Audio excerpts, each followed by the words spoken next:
Mechanics of solids 2 নাম শুনে বুঝতে পারতেছি এটা হচ্ছে সিই 211 মেকানিক্স অফ সলিডস 1 এর ডিরেক্ট কন্টিনিউয়েশন।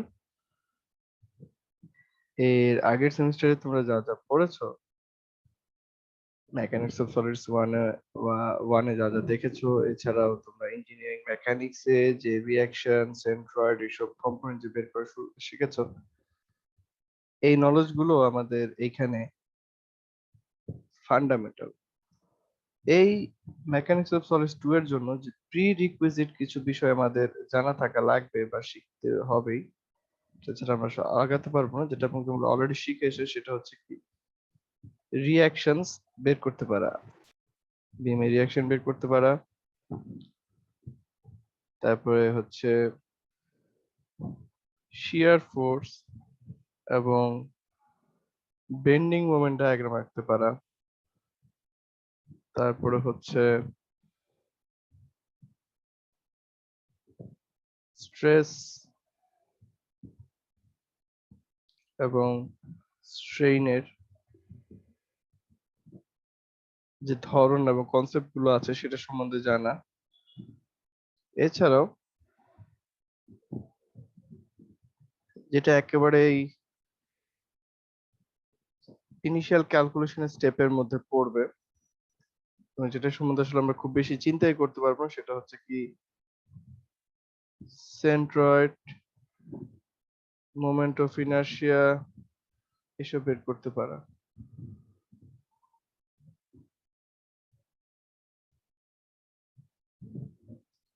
এগুলো আমরা অলরেডি শিখে আসছি। এটা আমরা ইঞ্জিনিয়ারিং ম্যাটেরিয়ালস মেকানিক্সে শিখছি। এসএফডি বিএমডি স্ট্রেস স্ট্রেনের কনসেপ্ট এগুলো আমরা শিখেছি প্রিভিয়াস সেমিস্টারে। সেন্ট্রয়েড, মোমেন্ট অফ ইনার্শিয়া বের করা এটাও আমরা 1 2 শিখছি। এই নলেজ গুলো আমাদের এখানে প্রি রিকুইজিট হিসেবে কাজ করবে।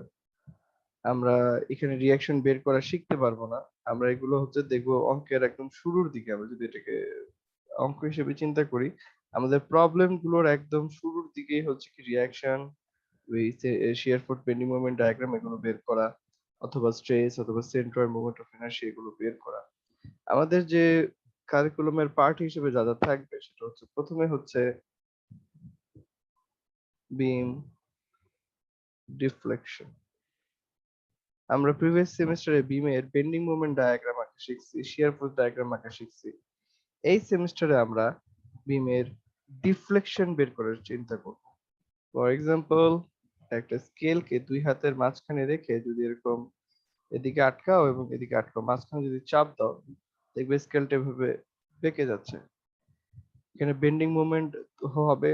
আমরা এটাকে যদি বিম চিন্তা করি, এটা শিয়ার ফোর্স বেন্ডিং মোমেন্ট ডায়াগ্রাম আঁকতে পারবো। আবার একটা দেখতে পারতেছি কি এখন একটা ডিফ্লেকশন হচ্ছে, এই যে কতটুকু ডিফ্লেকশন হচ্ছে এটা আমরা এখানে বের করব। এই বিম ডিফ্লেকশনটা আমাদের সিলেবাসে আমাদের 4টা মেথডে শিখতে বলছে। প্রথমে হচ্ছে ডিরেক্ট ইন্টিগ্রেশন মেথড, তারপরে হচ্ছে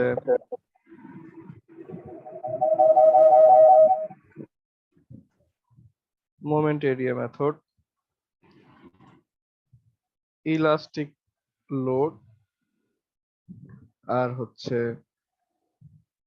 কনজুগেট বিম।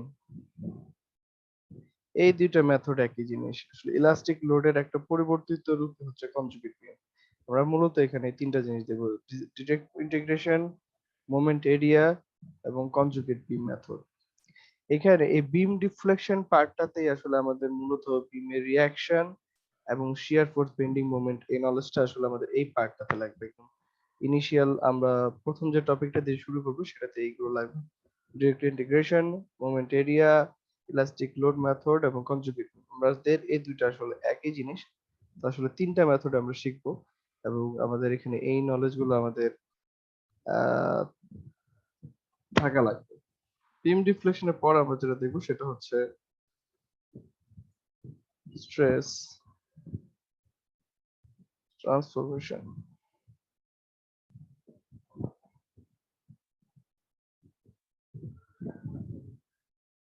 স্ট্রেস ট্রান্সফরমেশনটা কি?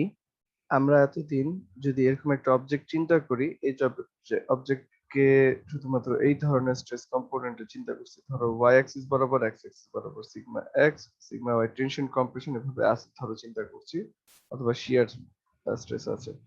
এখন স্ট্রেসকেও এটার মাঝখানে যে যে কোনো বিভিন্ন কম্পোনেন্টে ভাগ করা যাবে। আমি যদি এরকম একটা প্লেন চিন্তা করি, এই এই নতুন অ্যাক্সিস বরাবর আমি স্ট্রেসটাকে কনভার্ট করতে পারবো। এমন হইতে পারে এই যে নতুন যে অ্যাক্সিসটা এই প্লেন বরাবরই আমাদের ম্যাক্সিমাম সিগমা ওয়াই প্রাইম ধরো এখানে কাজ করছে, এই স্ট্রেসটার মানটা হচ্ছে ম্যাক্সিমাম। অবজেক্টে কি হবে, যে এই যে নতুন যে ইনক্লাইন্ড প্লেনটা দেখালাম এই বরাবর ফেল করতে পারে। তো আসলে আমরা আমাদের সুবিধার্থে সিগমা এক্স সিগমা ওয়াই এগুলো বের করতে পারি, বাট ইন্টারনালি যে কোনো ওরিয়েন্টেশন বরাবর স্ট্রেসের কম্পোনেন্টটা আরো বেশি হতে পারে। কোথায় স্ট্রেসের মানটা বেশি, কোথায় কম, এবং যে কোনো পার্টিকুলার অ্যাঙ্গেলে স্ট্রেসের মানগুলো কত হয়, আমরা এই যে নেক্সট টপিকটা এখানে এই জিনিসটা দেখবো, এটা হচ্ছে স্ট্রেস ট্রান্সফরমেশন। এরপর হচ্ছে টরশন। টরশন আমরা এখন পর্যন্ত কখনো দেখি নাই। টরশনও এক ধরনের মোমেন্ট, টরশনও এক ধরনের মোমেন্ট।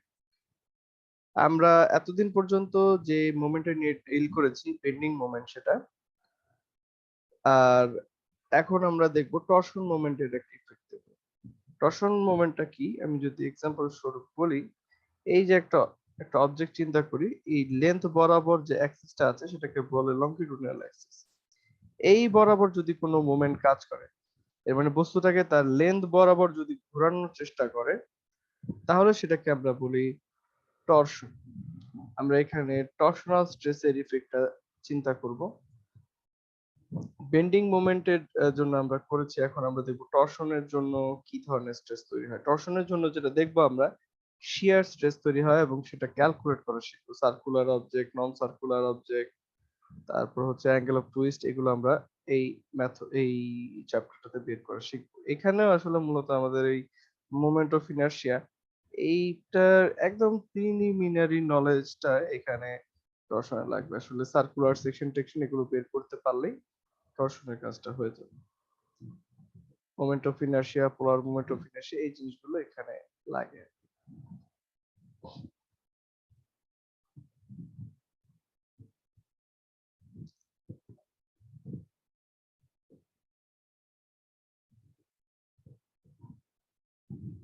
Combined stress.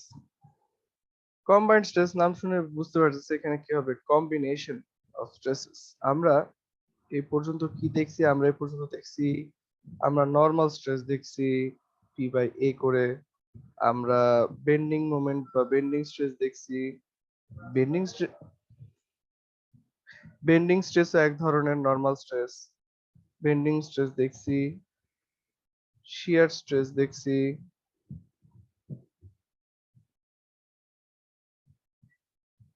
এইখানে আমরা প্রত্যেকটা স্ট্রেসের কম্বিনেশন দেখবো। এখানে আমরা স্ট্রেস গুলো কম্বাইন্ড ইফেক্টটা দেখবো। এটা এইটাকে আমরা যেভাবে ভাগ করতেছি, প্রথমে হচ্ছে স্কিউ বেন্ডিং। স্কিউ বেন্ডিং জিনিসটা কি,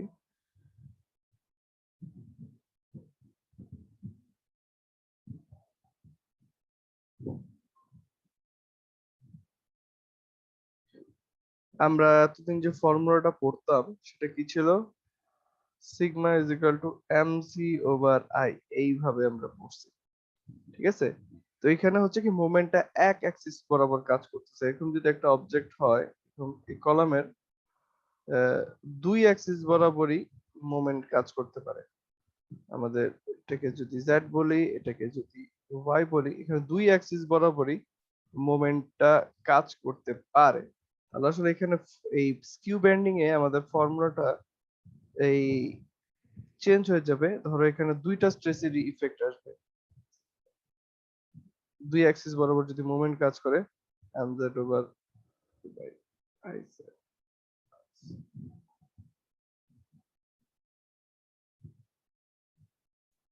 স্কিউ বেন্ডিং, এখানে আমরা দুই অ্যাক্সিস বরাবর বেন্ডিং এর ইফেক্টটা দেখব।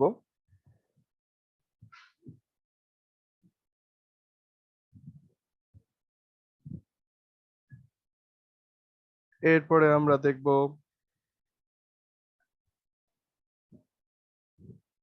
নর্মাল স্ট্রেস এবং বেন্ডিং স্ট্রেস যদি একত্রে কাজ করে সেটার ইফেক্টটা দেখব।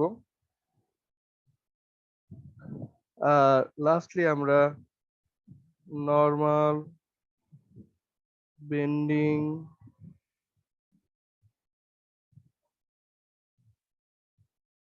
শিয়ার, এখানে শিয়ার স্ট্রেসটা ডিরেক্ট শিয়ারও হইতে পারে, টর্শনাল শিয়ারও হইতে পারে। এই তিন ধরনের স্ট্রেসেরই কম্বাইন্ড ইফেক্ট যেটা আছে সেটা দেখবো। প্র্যাকটিক্যাল লাইফে আসলে কিন্তু এই যে আমরা যেটা বললাম এতদিন যেটা করেছি, একটা একটা করে চিন্তা করেছি, নর্মাল স্ট্রেস একবার চিন্তা করেছি, শিয়ার স্ট্রেস, আসলে সবকিছুর কম্বাইন্ড ইফেক্টটাই আসে। এখানে আমরা কম্বিনেশন গুলো চেক করবো। প্রথম হচ্ছে শুধু স্কিউ বেন্ডিং, তারপর normal stress and bending stress, তারপর নর্মাল বেন্ডিং এবং শিয়ার স্ট্রেস, এই কম্বিনেশনটা চেক করব। ফাইনাল যে টপিকটা সেটা হচ্ছে আমাদের কলাম, আসলে কলাম না, সেটা হবে বাকলিং অফ কলাম, আমাদের যদি চ্যাপ্টারটার নামকরণ করি।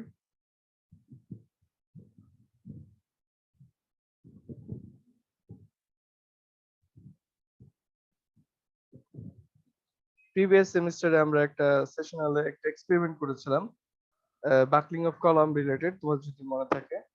একটা সরু একটা স্যাম্পল নিয়ে সেটাকে কম্প্রেস করলে সেটা কিভাবে বাকেল করে সেটা দেখেছি আমরা। আমরা এখানে সেই থিওরিটা দেখব, কলাম ডিজাইন করা দেখব, বাকলিং অফ কলাম, এটা হচ্ছে আমাদের ইয়ার ফাইনাল টপিক। আরেকটা টপিক আছে সেটা যদি আমরা সময় পাই সেটা দেখবো, সেটা হচ্ছে স্প্রিং। স্প্রিংটা আসলে কম্বাইন্ড স্ট্রেসের মাঝখানেই পড়ে, এটার জন্য আলাদা করে লিখে লিখছি না।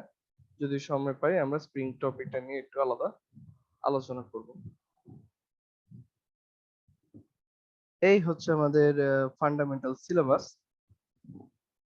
এই স্ট্রেস স্ট্রেনের কনসেপ্টটা আমাদের লাগবে এখানে কম্বাইন্ড স্ট্রেস পড়তে গিয়ে, plus centroid moment of inertia তো লাগবেই।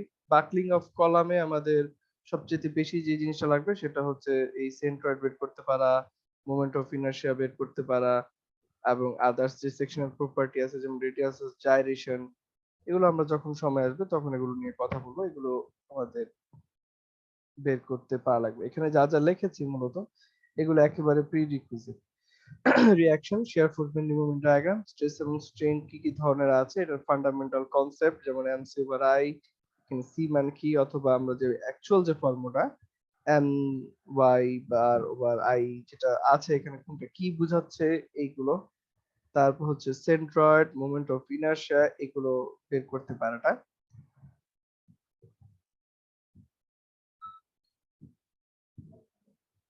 তো তোমাদের সিলেবাসের কন্টেন্ট নিয়ে কি কারো কোনো প্রশ্ন আছে বা কিছু জিজ্ঞেস করা থাকলে করতে পারো। স্যার, নিউ টপিক গুলা পড়ানোর সময় যদি প্রিভিয়াস টপিক গুলা হালকা হালকা একটু রিভিউ দেওয়া হয় তাহলে আসলে একটু বেটার হতো। রিভিউ পড়ানো শুরু করলেই বুঝবা। আমি এখানে তোমাদের আসলে রিয়াকশনটা বোঝাতে পারবো না, না আমি তোমাদের শেয়ার ফুল পেন্ডিং একদম বোঝাতে পারবো। যতটুকু আমাদের লাগবে এখানে, যেমন আমরা এখানে খুব কঠিন ভাবে share force bending movement diagram আঁকবো না। দেখবা আমরা খুব নতুন একটা পদ্ধতিতে শুধুমাত্র যতটুকু দরকার ততটুকু বেন্ডিং মোমেন্ট ডায়াগ্রাম আঁকতেছি। এটা আরো সহজ, বাট এটা বুঝতে গেলে তোমার কিছু প্রায়র নলেজ দরকার। ঠিক আছে? সো এই ওগুলো আসলে আমরা খুব বেশি যে ক্লাসে ডিসকাস করতে পারবো, অল্প সময় কিছুটা তো নেওয়া যেতে পারে, but তোমাদের আগে থেকে এগুলো কিছুটা দেখে আসতে হবে। আমরা যখন সময় পাবো ক্লাসে কিছুটা ডিসকাস করবো, বাট তোমাদের নিজেদের জন্য বেটার হবে যদি তোমাদের হাতে এখন যে সময়টা আছে এই সময়টা নিয়ে, কারণ এখনো তো ক্লাস ফুল সুইং স্টার্ট হয়নি, তো এই টপিক গুলো একটু ঝালাই করে নেয়। আর কিছু?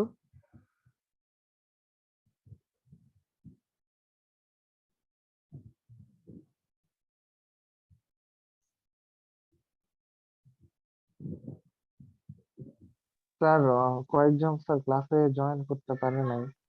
স্যার, আপনি যদি একটু ক্লাস কোডটা দিতেন তাহলে স্যার আমার সাথে তাদের। যোগাযোগ করতে বলো, আমাকে মেল করতে বলো, আমি দেখি ওদের আইডি সহকারে মেল করলে আমি ইয়ে করে দিই। আচ্ছা স্যার, ঠিক আছে স্যার।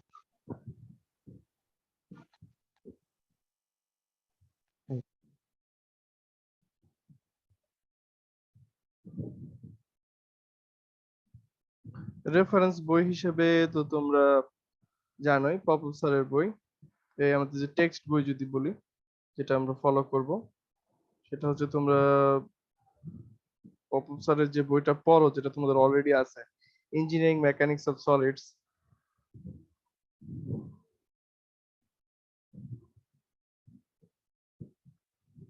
তোমরা এটার সেকেন্ড এডিশনটা পড়ো, সেটাতেই হবে। এছাড়া তোমরা রেফারেন্স বই হিসেবে মেকানিক্স অফ ম্যাটেরিয়ালস,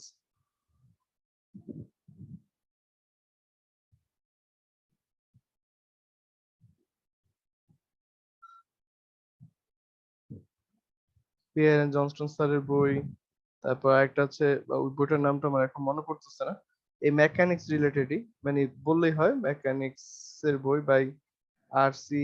হিবলার, উনার বই। এগুলো তোমরা রেফারেন্স হিসেবে ইউজ করতে পারো, আর কিন্তু আছেই সবার।